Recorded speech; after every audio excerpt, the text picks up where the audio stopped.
درود شریف پڑھ لیجیے. اللہم صلی علی محمد یا محمد صلی اللہ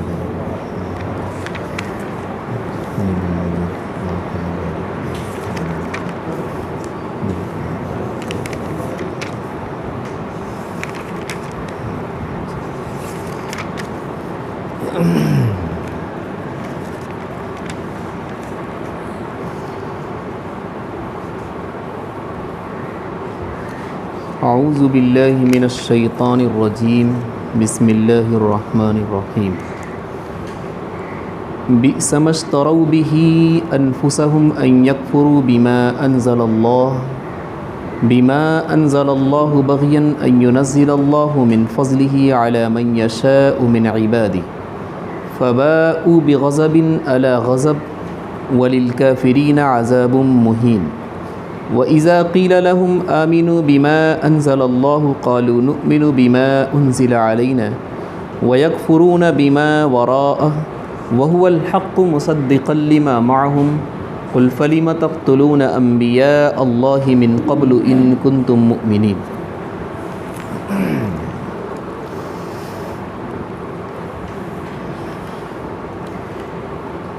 یہودیوں نے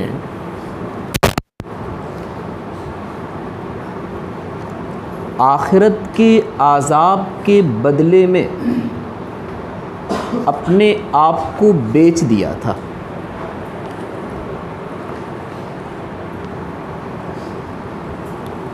وہ کرتے کیا تھے؟ اللہ تبارک و تعالیٰ نے فرمایا کہ ہم نے قرآن کو نازل کیا لیکن ان لوگوں نے قرآن کا انکار کر دیا. وہ یہ سمجھتے تھے کہ قرآن کا انکار کرنے کی وجہ سے آخرت کا کوئی عذاب ہمیں نہیں پکڑے گا. قرآن کا انکار کرنا یہ تو دور دور تک سمجھ میں نہیں آتا کہ اس کتاب کا انکار کیسے کر دیا جائے. تھوڑا سا آپ غور کریں، اس کا نزول کہاں ہوا ہے، کس جگہ پر ہوا ہے، کس شخصیت پر ہوا ہے. وہ مکۃ المکرمہ سارے شہروں سے ایک الگ شہر، صرف پہاڑ ہی پہاڑ، ہریالی نام کی کوئی چیز نہیں،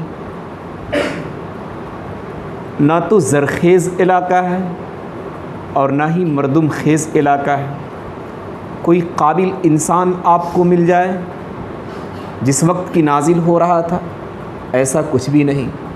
کچھ آپ وہاں اگا لے جائیں، ایسا کچھ بھی نہیں. وہ ایسا شہر تھا، نہ کوئی مدرسہ، نہ کوئی اسکول، نہ کوئی کالج، اور نہ ہی کوئی شروع سے پڑھا لکھا شخص.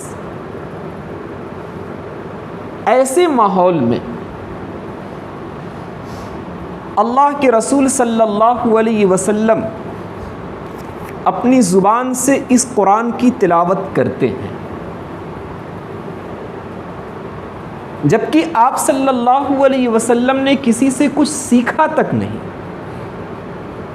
کسی سے کچھ پڑھا بھی نہیں، کہیں سیکھنے اور پڑھنے کے لیے گئے بھی نہیں.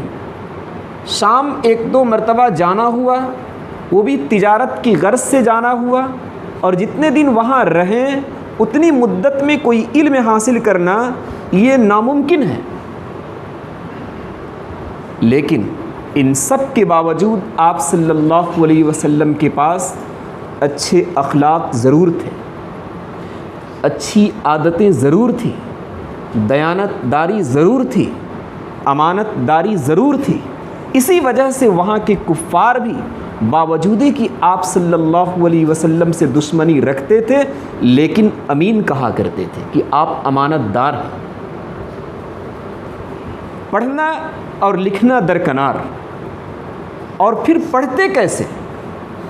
کوئی گھر میں پڑھانے والا بھی نہیں تھا. والد کا انتقال پیدائش سے پہلے ہو چکا تھا، ابھی 7 برس کے بھی نہیں پہنچے تھے کہ آپ کی والدہ کا انتقال ہو گیا۔ آباء و اجداد کے گھرانے میں جو پرانے لوگ تھے وہ اتنے سخی تھے اور اتنے خیرخواہ تھے کہ سارے مال کو انہوں نے دوستوں کے درمیان اور مہمانوں کے درمیان بانٹ کر ختم کر دیا۔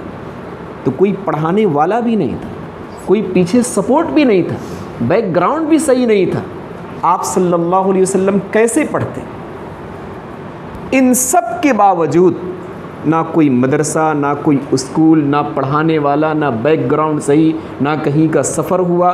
آپ صلی اللہ علیہ وسلم جب 40 برس کی عمر کو پہنچے تو آپ صلی اللہ علیہ وسلم نے قرآن کریم کی تلاوت شروع کی۔ ایک سوچنے سمجھنے والا انسان فوری طور پر سمجھ سکتا ہے کہ یہ کوئی عام کتاب نہیں ہے جسے انکار کر دیا جائے، یہ کوئی حاصل کیا ہوا علم نہیں ہے جسے رد کر دیا جائے، یہ کسی سے سیکھا ہوا کوئی کلام نہیں ہے کہ جسے دھتکار دیا جائے۔ تھوڑے بہت غور و فکر سے سمجھ میں آتا ہے کہ یہ نبی اکرم جو کلام کو لا رہے ہیں یہ کسی اور ذات کا کلام ہے جسے انکار کرنے کی کوئی گنجائش نہیں ہے۔ اور پھر ایسے علاقے میں نازل ہوا کہ باوجود کہ اسکول، کالج، کوئی یونیورسٹی یا کوئی مدرسہ نہیں تھا، لیکن عربی زبان میں وہ اتنی مہارت رکھتے تھے، اتنی مہارت رکھتے تھے اور اتنی اچھی زبان بولتے تھے کہ دنیا کا پڑھا لکھا ہوا شخص ویسی باتیں نہیں کر پاتا تھا۔ چھوٹی چھوٹی بچیاں، چھوٹے چھوٹے بچے عربی کے اندر ایسی باتیں کرتے تھے کہ لوگ سن کر حیران رہ جاتے تھے کہ کسی مدرسے کا کوئی وجود نہیں، کسی اسکول اور کالج کا وجود نہیں، یہ زبان ان کی کہاں سے آ گئی؟ اللہ تبارک و تعالیٰ نے اس زبان کی مہارت اپنی طرف سے ان لوگوں کو دے رکھی تھی۔ وہاں پر عربی زبان میں یہ کلام اترتا ہے۔ آپ صلی اللہ علیہ وسلم نے ان لوگوں سے کہا جو عربی زبان کے اندر مہارت رکھتے تھے، فَأْتُوا بِسُورَةٍ مِّن مِّثْلِهِ، تم تو فصاحت و بلاغت کے مالک ہو، تمہاری زبان کی طرح کسی شخص کی زبان نہیں ہے، کسی ملک کی زبان نہیں ہے، اتنا فصیح بولتے ہو، اتنا بلیغ بولتے ہو کہ تمہارے سامنے ہر کوئی جاہل اور امی سمجھا جاتا ہے، ان پڑھ سمجھا جاتا ہے، تم ہر ایک کو گونگے کہتے ہو، تم ہی اچھی زبان جانتے ہو۔ یہ کلام بھی عربی زبان کے اندر ہے جو تمہاری زبان ہے۔ بِسُورَةٍ مِّن مِّثْلِهِ، 114 سورتیں ہیں، جو تمہیں ان میں سے چھوٹی سی صورت لگے اسی صورت کی طرح اپنی زبان میں ایک صورت پیش کر دو۔ اتنا بڑا چیلنج، جبکہ وہ عربی زبان بھی جانتے ہیں، فصاحت و بلاغت کے مالک بھی ہیں۔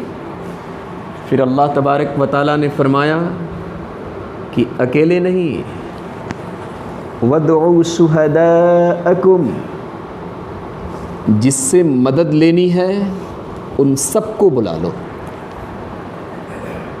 کانفرنس کر لو، اجتماع کر لو، جلسے کر لو، سب کو بلا لو، سب مل کر ایک چھوٹی سی صورت جو قرآن کریم کے اندر ہے اس جیسی صورت پیش کر دو، ہم کہہ دیں گے کہ یہ اللہ کا کلام نہیں۔ قرآن کریم نے صاف بتایا فَإِن لَّمْ تَفْعَلُوا وَلَن تَفْعَلُوا، نہیں کر سکتے، ہرگز نہیں کر سکتے۔ وَقُودُهَا النَّاسُ وَالْحِجَارَةُ، پھر جب نہیں کر سکتے باوجود کہ یہ بھی عربی میں ہے، تم بھی عربی جانتے ہو، فصاحت و بلاغت کے ساتھ جانتے ہو، سب لوگوں کو بلا کر بھی نہیں کر سکتے، تو پھر جہنم کی تیاری کر لو۔ وَقُودُهَا النَّاسُ وَالْحِجَارَةُ، نہیں مانو گے تو پھر جہنم کا ایندھن تمہیں بننا پڑے گا۔ تو ایسی ذات پر نازل کرنا جسے لفظ علم کا عین بھی معلوم نہیں تھا۔ قرآن کریم کہتا ہے وَلَا تَخُطُّهُ بِيَمِينِكَ، آپ لکھنا جانتے ہی نہیں تھے، اور پھر ایسی جگہ پر نازل کرنا جہاں عربی کے ماہرین پڑے ہوئے تھے، اس کے باوجود بھی ایک صورت وہ نہیں لا سکے۔ اب بھی کوئی انکار کی گنجائش ہے کہ کہہ دیا جائے کہ یہ اللہ کا کلام نہیں ہے؟ نہیں، یہ اللہ کا کلام ہے۔ اور پھر قرآن کریم تو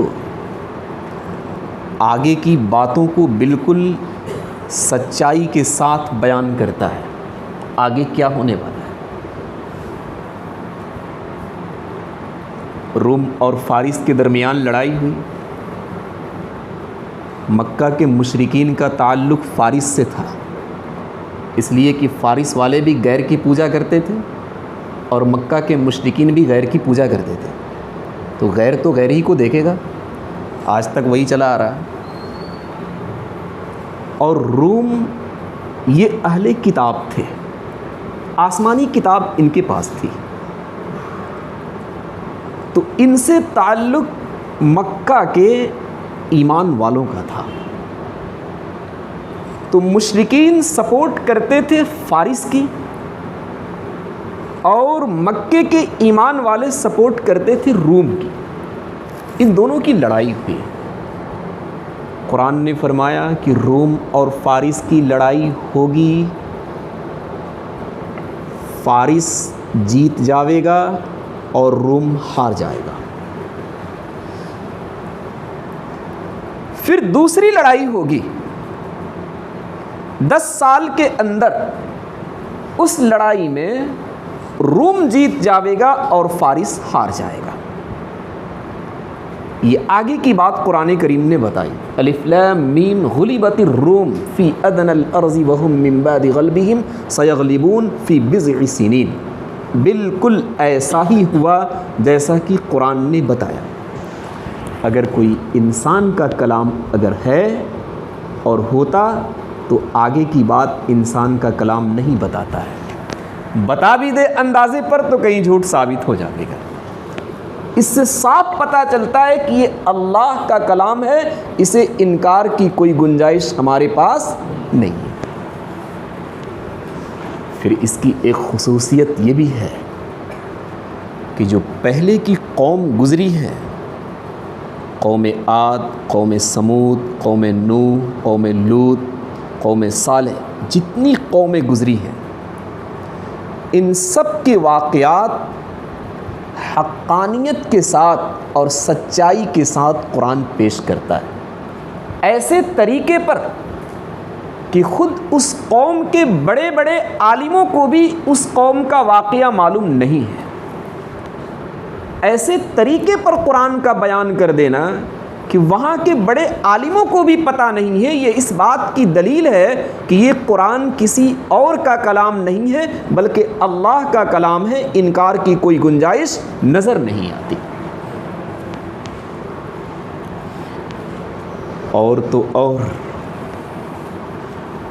اللہ نے فرمایا کہ اس کی ایک خصوصیت اور بھی ہے، تمہارے دل کے اندر کیا ہے یہ کلام وہ بھی بتاتا ہے۔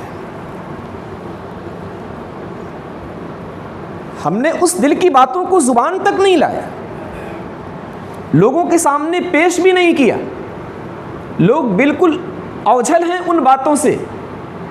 قرآن کریم نے دل کی باتوں کو لوگوں کے سامنے رکھ دیا۔ جنگ احد جب ہوئی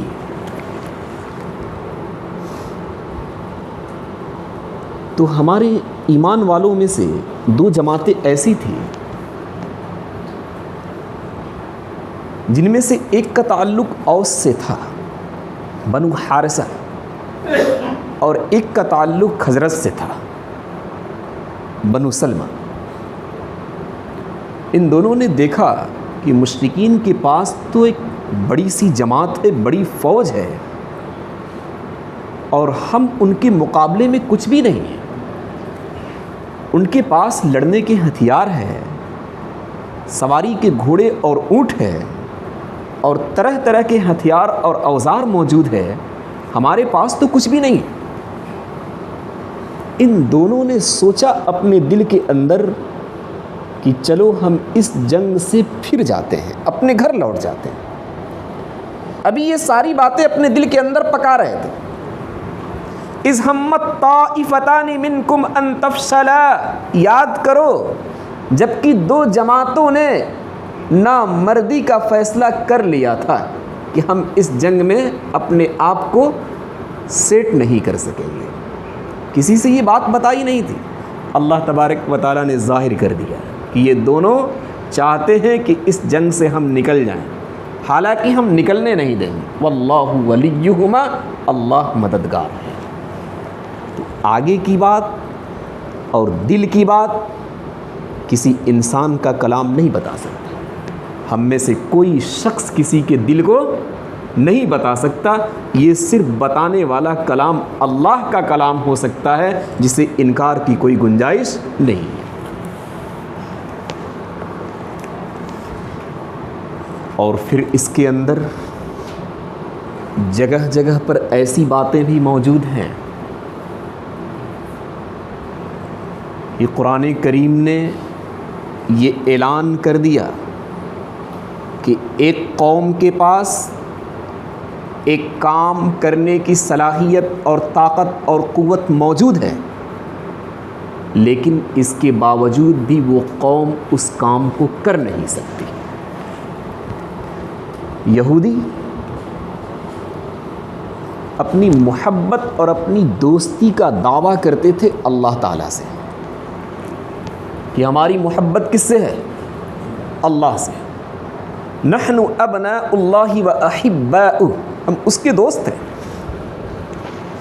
اللہ تبارک و تعالیٰ نے فرمایا کہ اگر تم اللہ کے دوست ہو اور حقیقتاً دوست ہو تو تم موت کی تمنا کرو۔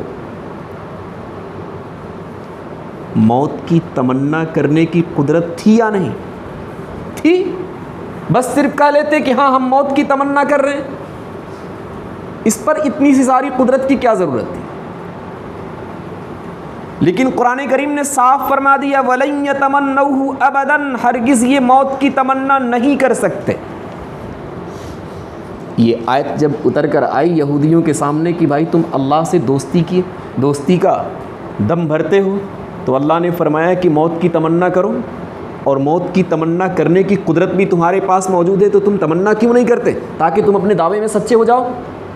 وہ لوگ سمجھ رکھے تھے کہ قرآن اترا ہے، اگر ہم نے موت کی تمنا کی تو بس موت آ جائے گی، اس لیے ان لوگوں نے تمنا ہی نہیں کیا۔ اللہ نے فرما دیا کہ یہ میرا کلام ہے، تمنا کرنے کی قدرت بھی رکھتے ہیں، لیکن میں نے بتا دیا کہ یہ تمنا نہیں کر سکتے۔ اور پھر یہ واحد ایسا کلام ہے کہ اس کی باتیں دل کے اندر گہرائی تک چھو جاتی ہے۔ جبیر ابن مطعم جس وقت کی کافر تھا، بدر کے قیدی جب پکڑے گئے تھے تو آپ صلی اللہ علیہ وسلم کی خدمت میں بدر کی قیدیوں کے لیے حاضر ہوا تاکہ ہم بات کر سکیں اور ان کو قید سے چھڑا سکیں کچھ پیسے اور معاوضہ دے کر۔ معلوم کیا کہ آپ صلی اللہ علیہ وسلم کہاں ملیں گے؟ آپ صلی اللہ علیہ وسلم کے بارے میں لوگوں نے بتایا کہ حرم شریف چلے جاؤ۔ وہاں گیا، آپ صلی اللہ علیہ وسلم مغرب کی نماز میں سورہ طور کی تلاوت کر رہے تھے۔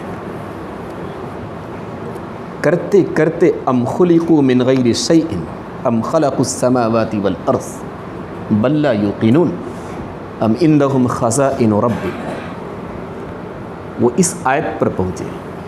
سب یہ جبیر ابن مطعم سن رہا تھا۔ اللہ نے فرمایا کیا ویسے ہی یہ لوگ پیدا کر دیے گئے؟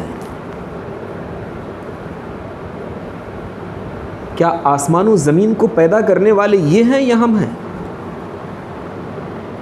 بل لا یوقنون، بلکہ ان کو یقین ہی نہیں ہے۔ آپ کے رب کا خزانہ کیا ان کے پاس ہے یا اللہ کے پاس ہے؟ ان آیتوں پر پہنچا، اس کا دل کھل گیا، کہا بالکل حق ہے، ہم تو یوں ہی پیدا نہیں کیے گئے، کسی نے پیدا کیا ہے تب ہم زمین پر آئے ہیں۔ اللہ کے رسول صلی اللہ علیہ وسلم سے ملا اور کہا کہ بات تو بدر کی قیدیوں کی کرنی تھی، لیکن قرآن کی آیتوں نے مجھے جھنجھوڑ دیا، کہیں ایسا نہ ہو کہ میں بدر کی قیدیوں کے بارے میں بات کرتا رہ جاؤں اور میں ایمان نہ لا سکوں اور اسی درمیان میری موت آ جائے تو پھر اللہ کی یہاں میری خیریت نہیں ہے۔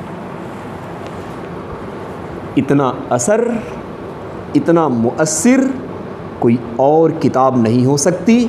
یہ صرف دلیل ہے اس بات کی کہ یہ اللہ کی کتاب ہی ہو سکتی ہے جسے انکار کی کوئی گنجائش ہمارے پاس نہیں ہے۔ پھر یہ ایک ایسی کتاب ہے کہ آپ پڑھتے جائیں گے آپ کا دل اکتائے گا نہیں۔ صرف شرط اتنی ہے کہ جیسے پڑھنا چاہیے ویسے آپ نے پڑھنا سیکھا ہو۔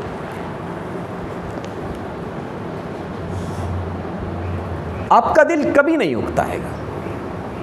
اس کے علاوہ جتنی کتابیں ہیں آپ 1 مرتبہ پڑھیے، 2 مرتبہ پڑھیے، 2 سے 3 مرتبے تک جائیں گے، چوتھی مرتبے میں آپ خود کہہ دیں گے اچھا اسے رکھو، اب کتنی مرتبہ اسے پڑھا جائے۔ آج سے نہیں، دنیا کے اندر یہ واحد کتاب ہے جو سب کتابوں سے کہیں زیادہ پڑھی جاتی ہے۔ یہ دلیل ہے کہ یہ کسی انسان کی کتاب نہیں ہے، ورنہ اسے طاق پر رکھ دیا جاتا، حالانکہ اب تک پڑھی جا رہی ہے اور قیامت تک پڑھی جاتی رہے گی۔ یہ اس بات کی دلیل ہے کہ یہ اللہ کی کتاب ہے، کسی اور کی کتاب نہیں۔ ایک اور اس کی خصوصیت ہے، اس کی حفاظت کی ذمہ داری خود اللہ نے لے رکھی ہے۔ اِنَّا نَحْنُ نَزَّلْنَا الذِّكْرَ وَإِنَّا لَهُ لَحَافِظُونَ، ہم نے اسے نازل کیا ہے اور ہم اس کی حفاظت کرنے والے ہیں، اور آج تک اور قیامت تک اس کی حفاظت کرتا رہے گا۔ یہ حفاظت جو ہم اور آپ دیکھ رہے ہیں ورقوں کی شکل میں، یہ کوئی حفاظت نہیں ہے۔ آج میرے سامنے ہے، کل یہ بوسیدہ ہو جائے گا۔ اللہ تعالیٰ نے ایسے طور پر اس کی ذمہ داری لے رکھی ہے کہ اگر دنیا کا پورا قرآن نعوذ باللہ من ذالک ایک ہی وقت میں بوسیدہ ہو جائے، جب بھی قرآن کریم پر کوئی اثر نہیں پڑے گا۔ اللہ نے ایسے ایسے حافظوں کو پیدا کیا ہے کہ چند مل کر چند ہی گھنٹے کے اندر پورا زبر زیر پیش کے ساتھ صحیح طریقے پر آپ کے سامنے لکھوا دیں گے۔ اور ایسے ہر زمانے میں اللہ نے فرمایا کہ حفاظ موجود رہیں گے، ہم ان کے ذریعے سے اس قرآن کی حفاظت کراتے رہیں گے۔ کوئی بھی دشمن اسے بری نظر سے دیکھے گا، اسے برے ارادے سے دیکھے گا، برباد کرنے کی کوشش کرے گا، وہ کر سکتا ہے اپنی طاقت کے بلبوتے پر، لیکن دنیا سے یہ مٹ جائے ایسا نہیں ہو سکتا ہے، چونکہ ہم نے اس کی حفاظت کی ذمہ داری لی ہے اور ہم اس کی حفاظت کرتے رہیں گے۔ یہ ساری باتیں اس بات کی دلیل ہے کہ یہ کوئی انسان کا کلام نہیں ہے جسے یہودیوں کی طرح انکار کر دیا جائے، بلکہ یہ اللہ کا کلام ہے، انکار کرنے کی کوئی گنجائش موجود نہیں ہے۔ ان ينزل اللہ من فضلہ علی من یشاء من عبادہ۔ اچھا، انکار کرنے کی وجہ بھی ان کے پاس ایک چیز تھی۔ وہ کیوں انکار کرتے تھے؟ وہ شروع سے سمجھ رکھے تھے کہ یہ نبی جس پر قرآن اترا ہے ہمارے خاندان سے ہوگا، لیکن نبی اکرم صلی اللہ علیہ وسلم جب مبعوث کیے گئے تو یہ تو ان کے خاندان سے نہیں رہے، تو ان لوگوں نے اس ضد میں کہ اللہ بھی عجیب و غریب ہے، جس بندے پر چاہتا ہے یہ قرآن اتار دیتا ہے، بس اس ضد میں اور اس حسد میں ان لوگوں نے اس کتاب کا انکار کر دیا۔ ورنہ تو خود ان کی توریت کے اندر لکھا ہوا تھا کہ نبی اکرم آئیں گے اور ان پر یہ قرآن نازل ہوگا، لیکن صرف حسد اتنی تھی کہ یہ دوسرے میں کیسے آ گئے، ہمارے میں کیوں نہیں آئے۔ بغیاً ان ینزل اللہ من فضلہ علی من یشاء من عبادہ، اس ضد کی وجہ سے کہ اللہ تبارک و تعالیٰ اپنے فضل سے جس پر چاہتا ہے اپنے بندوں میں سے نازل کر دیتا ہے۔ فباءوا بغضب علی غضب، اللہ نے فرمایا کہ دو غضب کو یہ کھینچ کر لائیں، ایک تو قرآن کریم کا انکار کر دیا، ایک غضب یہ ہوا، اللہ کی ناراضگی یہ ہوئی، اور دوسری اللہ کی ناراضگی یہ ہوئی کہ ہٹ دھرمی کی وجہ سے، ضد کی وجہ سے ان لوگوں نے انکار کر دیا۔ وَلِلْكَافِرِينَ عَذَابٌ مُّهِينٌ، کافروں کے لیے ذلت کن عذاب ہے۔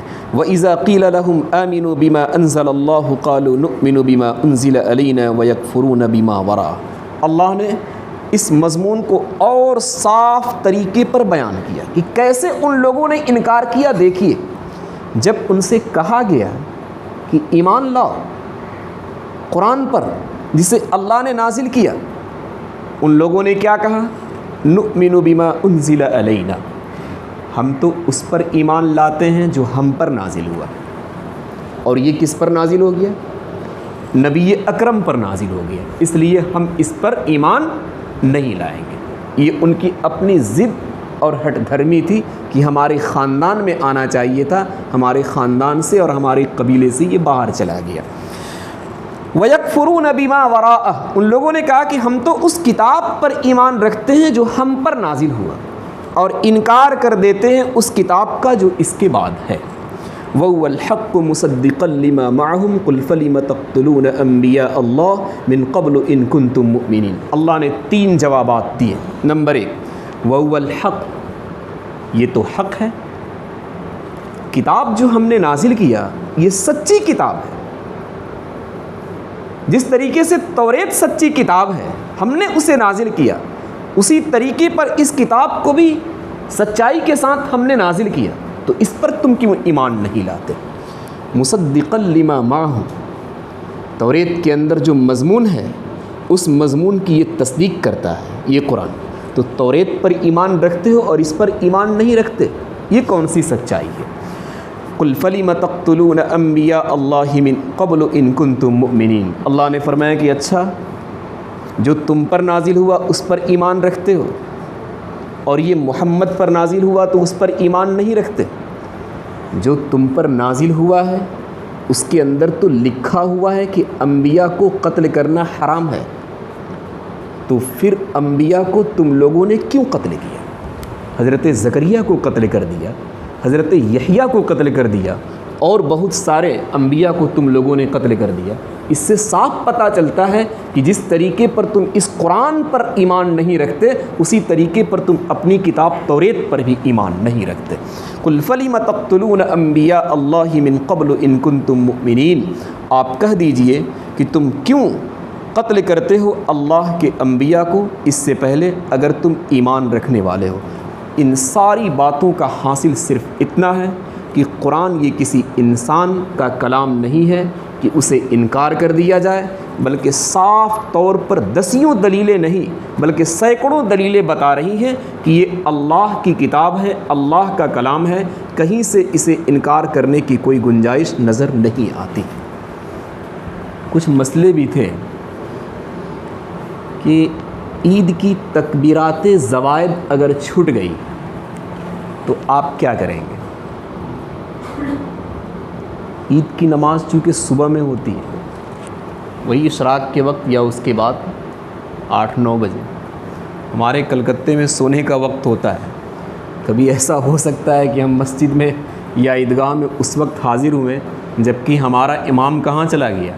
رکوع میں چلا گیا، تو تکبیرات تو چھوٹ گئی، اب کیا کریں گے؟ لکھا ہے فقہا نے کہ اگر آپ کو اتنی امید ہو کہ کھڑے ہو کر 3 زائد تکبیر بول کر ہم امام کو رکوع میں پکڑ سکتے ہیں